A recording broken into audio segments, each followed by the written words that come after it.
Hi friends, welcome to Shiyana kitchen. நம்ம சேனலில் இன்றைக்கி எக் கிரேவி எப்படி செய்யலான்னு தான் பார்க்க போகிறோம். இப்போ வாங்க வீடியோக்குள்ளே போகலாம். அதுக்கு ஒரு பாத்திரத்தில் 4 ஸ்பூன் அளவுக்கு எண்ணெய் சேர்த்து 1/2 ஸ்பூன் சோம்பு சேர்த்து நல்லா பொரிய விட்டுலாம். நல்லா பொரிஞ்சதுக்கப்புறம் 4 பெரிய வெங்காயத்தை எடுத்து ஸ்லைஸாக கட் பண்ணி வச்சுருக்கேன். இப்போ தேவையான அளவுக்கு கருவேப்பிலை சேர்த்து இந்த வெங்காயத்தை நல்லா வதக்கிக்கலாம்.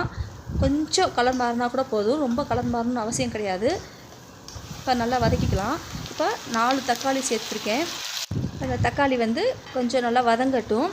நல்லா வதங்குற அளவுக்கு நல்லா ஃபுல் ஃப்ளேமில் பக்கத்தில் நிற்கிறீங்க அப்படின்னா கொஞ்சம் ஃபுல் ஃப்ளேமில் வச்சு நல்லா கிளறிக்கோங்க. இப்போ அந்த தக்காளி வெங்காயம் வதங்குறதுக்கு தேவையான அளவுக்கு உப்பு சேர்த்துக்கிறேன். இப்போ பாருங்கள் நல்லா வதங்கிடுச்சு. இதில் 1 ஸ்பூன் அளவுக்கு இஞ்சி பூண்டு பேஸ்ட்டு சேர்த்துக்கிறேன். இப்போ இந்த இஞ்சி பூண்டோட பச்சை வாசனை போகிற அளவுக்கு அடுப்பை லோ ஃப்ளேமில் வச்சு நல்லா கிளறி எடுத்துக்கோங்க. கிரேவிக்கு இன்றைக்கி கொஞ்சம் எண்ணெய் தாராளமாக தான் ஊற்றிருக்கேன், அப்போ தான் கொஞ்சம் டேஸ்ட் நல்லாயிருக்கும். இப்போ இதுக்கு தேவையான மசாலா பொருட்கள் சேர்த்துக்கலாம். 1/2 ஸ்பூன் மஞ்சத்தூள், 2 ஸ்பூன் மிளகாய்த்தூள், 2 ஸ்பூன் மல்லித்தூள், 1 ஸ்பூன் அளவுக்கு கரம் மசாலா தூள் சேர்த்துருக்கேன்.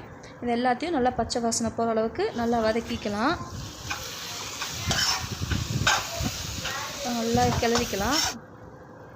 இப்போ நல்லா பச்சை வாசனைலாம் போயிடுச்சு. இப்போ இதுக்கு இந்த கிரேவிக்கு தேவையான அளவுக்கு தண்ணி ஊற்றிக்கலாம். நான் ஒரு டம்ளர் அளவுக்கு தண்ணி சேர்த்துருக்கேன்.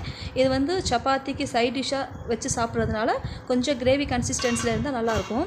நல்லா மூடி போட்டு அந்த பச்சை வாசனை போகிற அளவுக்கு நல்லா கிரேவியை கொதிக்க விட்டு எடுத்துக்கலாம். இப்போ பாருங்கள் நல்லா கொதிச்சிருச்சு. அடி பிடிக்காத அளவுக்கு நல்லா கிளறி எடுத்துக்கோங்க. இப்போ இந்த கிரேவி மூடி போட்டு வேக வச்சு எடுத்துக்கோங்க. இப்போ கிரேவி ரெடி ஆயிடுச்சான்னு பார்க்குறதுக்கு இந்த எண்ணெய் மேலே பிரிஞ்சு நிற்கணும்.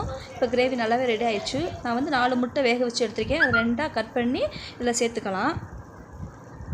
இப்போ நல்லா சேர்த்துட்டு ரொம்ப வேகமாக கிண்டாமல் கொஞ்சம் ஜென்டிலாக மிக்ஸ் பண்ணுற அளவுக்கு கிளறி விட்டுக்கோங்க, இல்லாட்டா முட்டை உடஞ்சிரும்.